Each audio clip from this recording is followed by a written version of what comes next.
I think we as salespeople or marketers, we've gotten spoiled with the amount of data that we have currently. And we think that that means we have to reach out to everybody and everyone to fill the pipeline when really we could just, talk to 10 really great groups that make a lot of sense. And we'll probably get further than if we talked to 300 that didn't really care. Welcome to Benefits Broker Boost, the show that gives employee benefits brokers practical strategies to grow, scale, and streamline their business. Presented by Plansight, where innovation meets efficiency in employee benefits. Now, let's dive in. Welcome back to another episode of Benefits Broker Boost. I'm joined today by Becca Johnson. Becca, thanks so much for being here. Happy to be here. Thanks for having me. I'm excited for our conversation today. Two marketers, this could probably get pretty nerdy for a lot of people, but this is going to be really, really fun. So I connected with Becca. Becca's husband actually worked with Plansight several years ago and connected just out of the blue, kind of, hey, we're working into the same industries.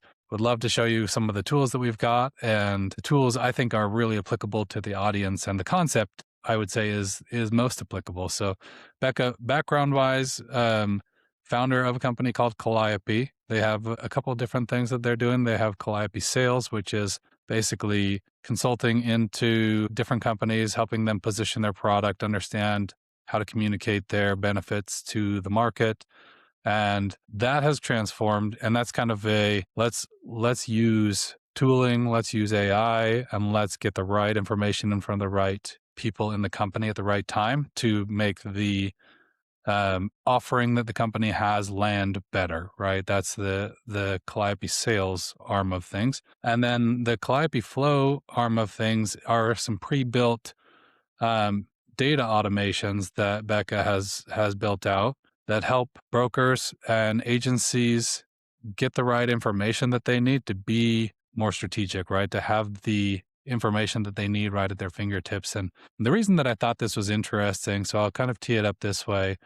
I've interviewed probably 30 brokers in the last 6 months on the podcast, and every single one of them I ask a question at the end that says, what has you most excited about being in the space in the next 5 to 10 years?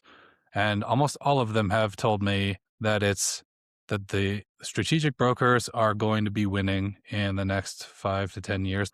But what that means is that that's not really a position that you can take with an employer that you're trying to win business with and be unique, right? That's what everyone else is telling them as well. So I'm really excited to get into the weeds with Becca today and talk about how having the right information and surfacing that information at the right times can help you show the employer that you're the strategic broker instead of just saying, hey, you should work with me, I'm strategic.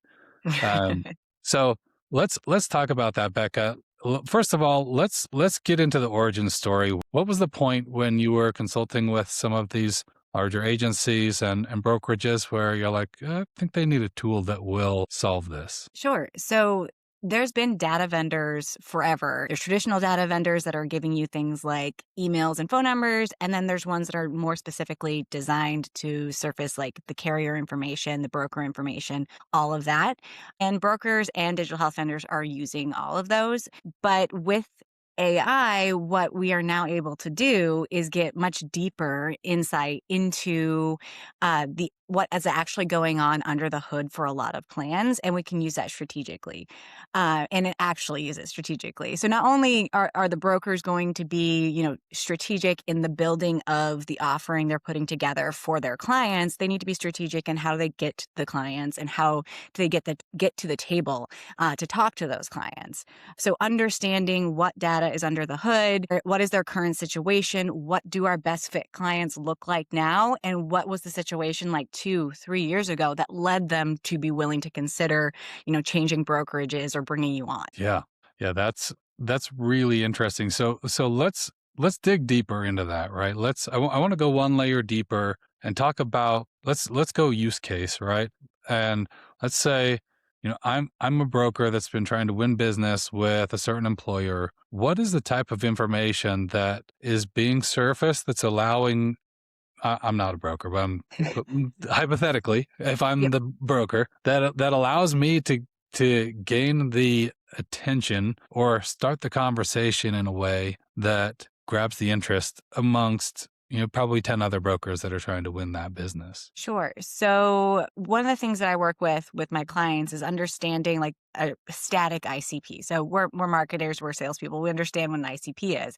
In the old days, it was basically the size of the company, the industry, the geography, maybe if like they're public or private, maybe in benefits, it might be their funding style. It's very surface level. Now what we're able to do is kind of factor in things like behavioral aspects. What does their point solution setup look like currently? Do they have multiple carriers? Are they a distributed workforce? Do they have remote workers? Are they in a rural area at all? What does that look like? So what we're able to do is that I go into these brokerages, I try to understand, okay, well, give me like 10 of your ICP clients. What do they look like? And rather than comparing, here are two groups, two different companies that are 500 employees in this particular territory, so they must be like apples to apples. Well, one is distributed across 4 different states. The other has all in-office employees. One has a rural population that has limited access to, care. Maybe that they might need more digital health solutions. And then you have one that is within a major hospital network and they're pretty much okay. You're going to approach those two different groups very differently, even if on the surface they look the same. So what we're using with like the data underneath is getting underneath and using AI to better understand what those companies actually look like and why you won the ones you won, and then creating what I call a signature. So if we're going to, like, one of my clients wanted to identify those that had ecosystem complexity. So they had multiple point solutions, lots of innovation was going on. It was a little messy. They had multiple plans across multiple states. And there was just lots of change in the data. They were going from one carrier one year to a different carrier the next year. And those were the ideal clients for them because they knew that they could pitch going in that we're going to organize this, we're going to streamline this, and we're going to be able to bring all of this together because it seems like you've been having a hard time. And they're able to approach it with that narrative and that instruction versus just like kind of coming in and be like, well, you're a company with 500 employees. This is what we do with that. So it's a lot less generic than you would otherwise. Yeah, I love that. And that's really interesting. That's the way that I've been thinking about marketing recently is I think a lot of marketers are thinking, how do I not miss the AI wave, right? How do I not miss what can I automate so that volume goes up so much that I win? And here's the truth of that is that unless you are the first to do it, you're going to be lost in the noise. AI Mm-hmm. makes volume so easily accessible that I don't even want to count how many emails a day and I had this conversation with someone the other day. I can usually tell you the tool they used. I can tell you the Yep. triggers that they used. I can tell you what part of the website the AI pulled from. And it looks personalized. I know it's not, and I Mm-hmm. don't read it. Yeah. Probably the first person that did that was getting a lot of traction, but now I get 30 of those a day and I'm like, no, just don't even Exactly. read them. So the thing that I'm seeing successful marketers do with AI is figuring out how to use AI to get in front of the person in a place that they're going to read it and make the information that you need to capture their attention more accessible. So what you just described would take hours for someone to assemble and say, okay, they did this in the past, they use these different carriers, and they would try to put together a profile for this company that would take someone several man hours probably or woman hours, person hours. I don't know if that's the politically correct term. I don't know what we call those anymore, but people hours, we'll call them that, to put together. And now something can do that really quickly. That Mm-hmm. doesn't mean that the next step in AI needs to be, hey, blast this off in an email to them that's going to get lost in their inbox. That means, okay, now I've got the information. How do I tactfully put it in front of them in a place they're going to notice? That's kind of the next step in the marketing funnel. But I love that. I think that the AI that's going to make things most successful is the AI that brings data to creative people's fingertips faster. So Agreed.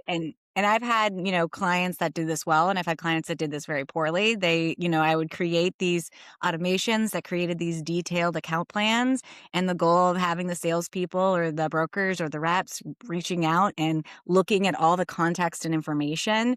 They had no shortage of data, and then they would still use the same canned, approach that they use with everybody else because it's about volume and speed, and they wanted to show the metrics, not really necessarily have the conversation. And so I think that it's going to be a little bit of a transition. I think we as salespeople or marketers, we've gotten spoiled with the amount of data that we have currently. And we think that that means we have to reach out to everybody and everyone to fill the pipeline when really we could just, talk to 10 really great groups that make a lot of sense. And we'll probably get further than if we talked to 300 that didn't really care. Yeah.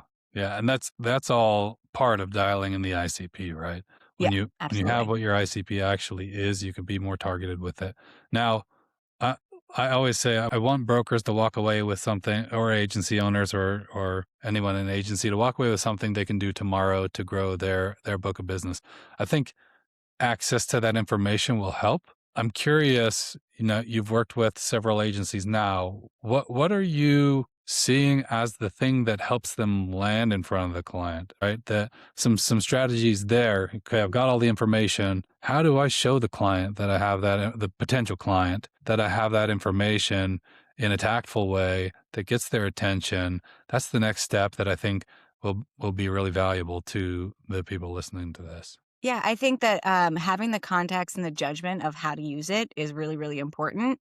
You can pretty much get whatever you want in terms of the information. So you can come out of the gate, making it obvious that you did all of this research and have all of this background information and know what their favorite color is and, where they like to go have lunch. But the reality is that you need to seem human and like you care and that you understand what their situation might be in. And not coming at them necessarily super salesy. I've seen a lot of success with more like the LinkedIn approaches of just being kind of in their network, being in their circle of influence, being aware, and also understanding, what events are they attending? What groups are they part of? And just, kind of supporting those types of things. I've seen that be very successful. And, cold calling and emailing is not dead. It's certainly harder than it used to be. But having the like good quality information ahead of time, which you don't need to pay, lots of money for a service to get like the emails and the phone numbers. There's many, many, many out there. And you can get that information and just make sure that it's clean. It's, easy for your brokers to utilize and you can make those connections without too much trouble. Yeah, I love that approach. I think LinkedIn is a huge one. You mentioned several, and I've had some really, really great marketers on the podcast, and a couple of them have brought up the point that we don't really have the luxury of being single channel marketers anymore. You don't just be like, okay, I put up a LinkedIn ad and now we're have more business than we can Yeah. handle. You might luck into that, but the long and short of it is that's probably not going to solve all of the top of funnel issues that you have or desires that you have. So you mentioned cold calling, you mentioned email, you mentioned LinkedIn. Mhm. So I always encourage people to think about, how do I automate certain parts of this while layering in the human touch, right? And that might be, okay, I have all the information. I've crafted an email. I'm going to put it in front of the client. They probably might not read it because there are 70 similar emails in their Mhm. inbox. And the next thing, they're going to get a LinkedIn connection request from me, and we'll connect on LinkedIn, and I'll send them a message that says, thanks for connecting. And I'll post some similar content on LinkedIn that hopefully they'll see. And then, a week later, I'm going to give them a call and say, hey, I sent you an email, also connected with you on LinkedIn. Did you happen to see that email? I noticed that such and such company is doing these things. And we've had really great success with some other clients doing that same thing. So it becomes less of it's still a cold call, but it Mhm. Yeah. becomes slightly less cold as Yes. you've got something to reference, that you've tried to make contact with them in a few different ways. So yeah, I want to highlight that it's not well, Becca's got this solution now that you just got to send an email and they're Yeah, they're gonna magic. you're gonna have 400 responses. That's not going to happen. Those days are over. Yeah, absolutely. So thinking through that omni-channel approach of, hey, how do I use technology to give me the information that I need for my ICP, put it in front of them, and then let them know that I'm also specifically targeting them because I actually can help them. That's where the omni-channel and that information starts to be really valuable. Is I know what you're doing. I put some information in front of you. Did you see that? No, Mhm. actually I didn't see it. Well, we've helped other companies similar to you do this and notice that you've got some of those same pieces going. How's that going for you? Right? It starts up a conversation. Um, yeah. So you mentioned LinkedIn, you mentioned cold calling, you mentioned email. Any other like really interesting strategies that you've been seeing work in marketing? Well, kind of around the cold calling sphere, I've seen a lot of luck with particular salespeople who have good conversational skills. They can kind of riff really easily. They're very just like friendly and they are really good kind of off the cuff. Sometimes it's just beneficial to just call into a company to like kind of around where you're trying to get to, lower level individuals, people kind of adjacent to what you're looking for, just to get the context and understanding of what's going on within the company. I've, been next to people who are making these calls and they're not the right person, but they're close and they just start the conversation, chit chatting, and then they get the formal introduction. Because ideally, we're going to get referrals and introductions most of the time.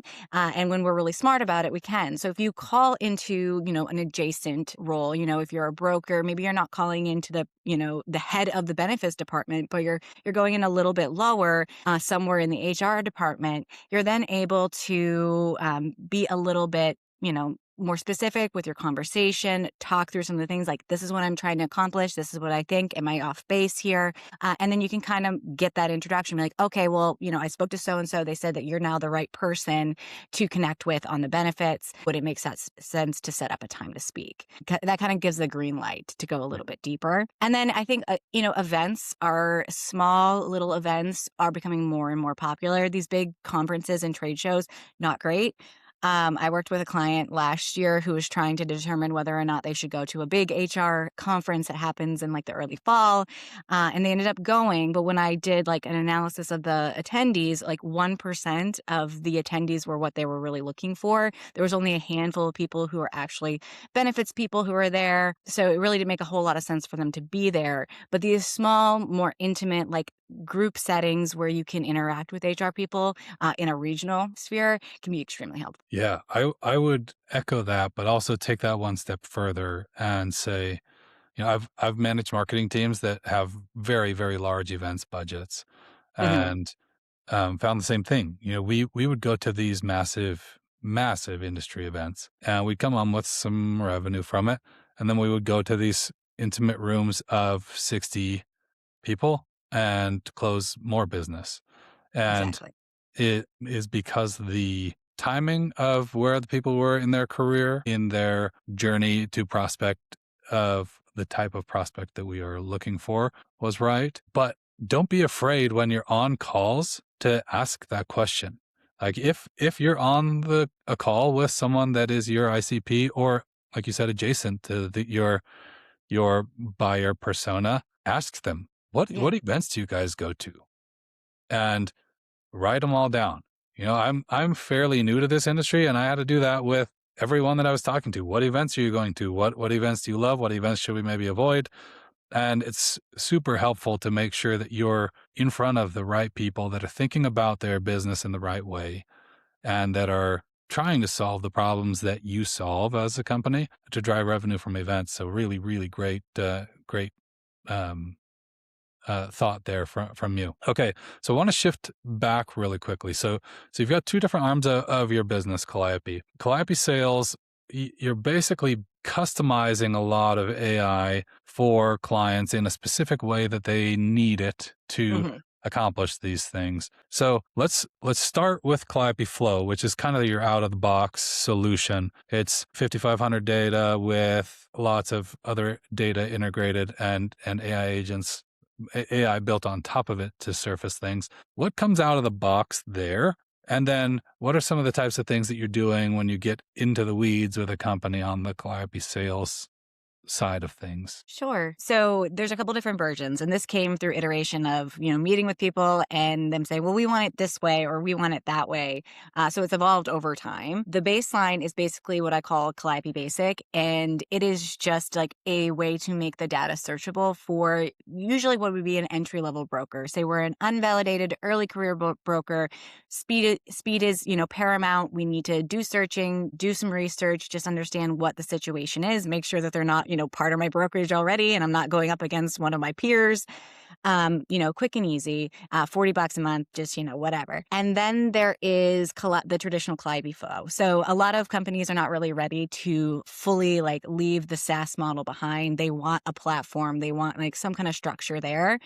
So that version of it is more like I'm going to search based on brokerage. If you're a digital health company or the company themselves, you can search by like MEP plans. You can build lists. You can then, get AI insights. So if you look at the plan data from the last 3 years and you're like, well, this isn't really telling me enough. I want to really know what their point solution makeup is looking like. What are their employees talking about online in terms of like sentiment analysis and that kind of thing. I want to just get some analysis. Then you can run the AI on top of it to pick up the information. And then you can reach out to those companies directly and kind of have those conversations there. We've seen a lot of more like established brokers be interested in that because they're not going after, the 50-person group that has limited information out there.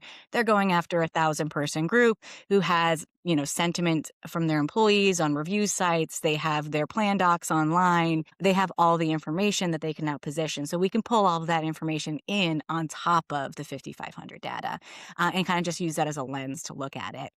Well, And that then just really quickly, that's out of the box, right? That out of the AI box. solution that says, "Hey, bring me back customer sentiment or employee sentiment," is included in Calliope Flow. Yeah, so that's out of the box. Now we can kind of tweak that if we still want to have the SaaS model and that platform. We can take the firm's kind of judgment and intent and layer that in on top of the AI insight. So that way it's pulling in the information that we care about that would be in the heads of like the higher up brokers or the producers with, a 30-year-old book. That's maybe not available to everybody. So it kind of scales those minds, what would live in their minds and not throughout the organization, allows everybody to have access to that information, kind of gives them guidance on how to approach this particular company, but it's more of like a straightforward type of approach. And then as you kind of move along, there's what I think will be kind of the technology of the future, which will be AI agents. And the Calliope AI agent is designed to be, like that broker who has 30 years of experience or that, deeply embedded channel partner who knows the ins and outs of the industry. They know when you're going to position a captive versus a level funded plan. They know what, when you change clients from one to the other, why it would look like, this way over here and then something completely different. It even picks up signals in the actual like data itself. That can be like I've had clients who want to know who their competitors' clients are, and they're not listed on the 5,500. But if we have enough information on that competitor, we can go in and go, okay, well, here's 5 of their clients, and this is what the underlying architecture looks like. Now we just search for that underlying architecture, and we can get a rough estimate of what their client book looks like, and we can kind of go after that. So if you're a broker and you're doing really well with a particular type of group, you can ask the agent to go in and find those groups for you that look like this, that have this particular signature under the hood. Yeah, that's really cool, and that's where it becomes super powerful, right? Where like even for someone who's still working on validation, right? That's early in their career. I know it's more expensive. It's an investment, but if you've had a few deals signed that have kind of like that digital signature, they're similar. You really help them. You brought a solution that was really valuable. Having an AI agent that's trained on that information that data that exists and saying, hey, go find me and people that are not associated with my agency, obviously, that Mhm. match these criteria. And then for it to surface up a bunch of people that you can go and work into kind of through the methods that we just talked about, that saves so much time and energy. And, you know, I would be willing to bet that you're going to be a lot more successful there than just the spray and pray method, cold call, cold call, Absolutely. cold call, cold email, cold email, cold email. Um, but that's really, really cool. So that's all available on the Calliope flow. So there's different levels to that, right? There's out of the box, here's the information searchable. You can go find whatever you want. Then there's the AI built on top that has, you know, find these few criteria. I'm looking for these things within the plan. And then there's the agent that says, here's the type of people the type of companies that I'm trying to go after. We do really well here. Go bring these all back for me. Yep, exactly. And I'm continuing to evolve the agent over time based on the data. So I was, started with like only 2 years of the data, and now I've expanded that to have like 5 years of the data, so that way we can kind of see the trends over time. And one of the ones that I think is really neat in understanding, if you're in the industry, you'll know that like different carriers will buy up a book of business in a particular area in a year, and then in the following years, you'll see the rates kind of go up in those areas because they kind of bit the bullet to secure that area. But we're able to kind of indicate where those patches are. So we can say, oh, looks like Blue Cross, bought up this, city or this metroplex in 2024. Well, that means they're probably going to have rates starting to go up in Right. 24 and or 25 and 26. So maybe we want to position, with that in mind, and it just gives the brokers a little extra tools. Yeah, very cool. Very cool. Okay, now let's now shift gears to the Calliope sales side of things. When someone engages directly with you, not just with the software platform, what does that experience look like for them? Getting in there, you looking at how they're doing things and kind of custom building things for them. Yeah, so it can depend whether, the scale of the project and what's going on. A lot of times we start really like slow with really basic stuff. So, I transition a lot of companies onto tools like Clay. Right. So that way we can have, multi-source enrichment, we can build in more AI, and we're not dependent on like databases that are a little stale and things like that. We'll look at the health of their contacts that exist within their CRM currently. How outdated are they? Are the right people? Those kinds of things.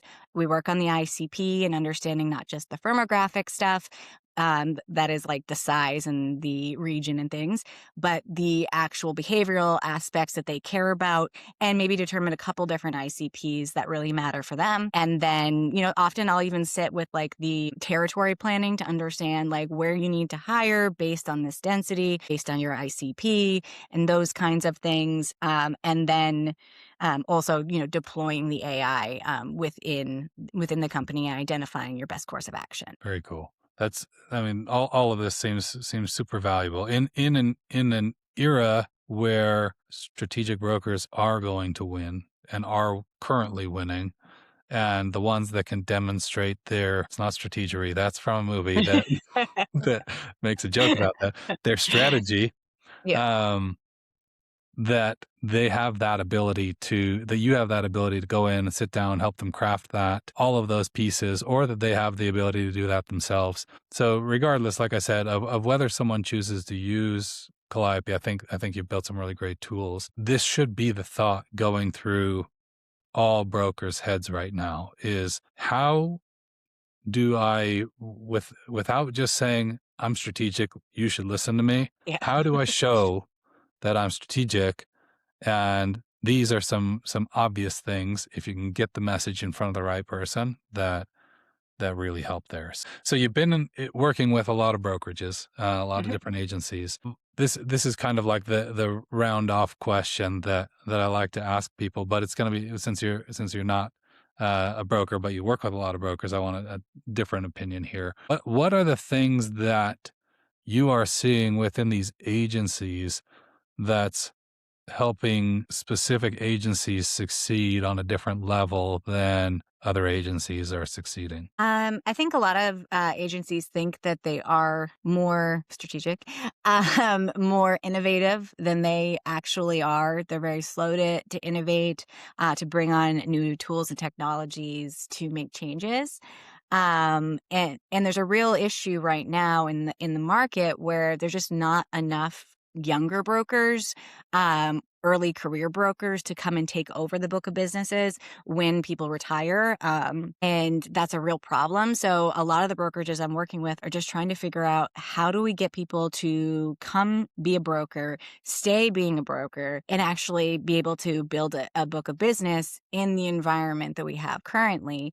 And I think the only way that they're going to do that is the transfer of knowledge from the higher level people who have been around for 30 years doing this and doing it successfully, but they don't have the time to sit down with each and every, young broker to give that information over. So that's where you can use AI to kind of understand that knowledge set within your organization, and create kind of that baseline of knowledge for everybody. So everybody's kind of working from that even playing field, and encourage the younger brokers, the early career brokers, to differentiate, to get specific and not try to sell everything to everyone, because you will not succeed in that. Get specific first, figure out how what you do well, and how you can repeat, and then keep on doing that. I love that.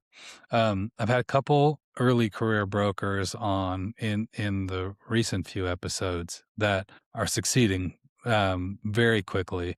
Mhm. And I asked both of them, it's kind of a chasm that a lot of people try to cross, and you're crossing it. A couple of them are just recently validated, a couple of them are close.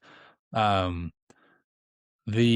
so when I asked them what was helping that success, they mentioned, I've had to invest a lot of time and energy into myself, into understanding the industry, into, like you said, being in a position to pick up that business when someone is ready to retire, right?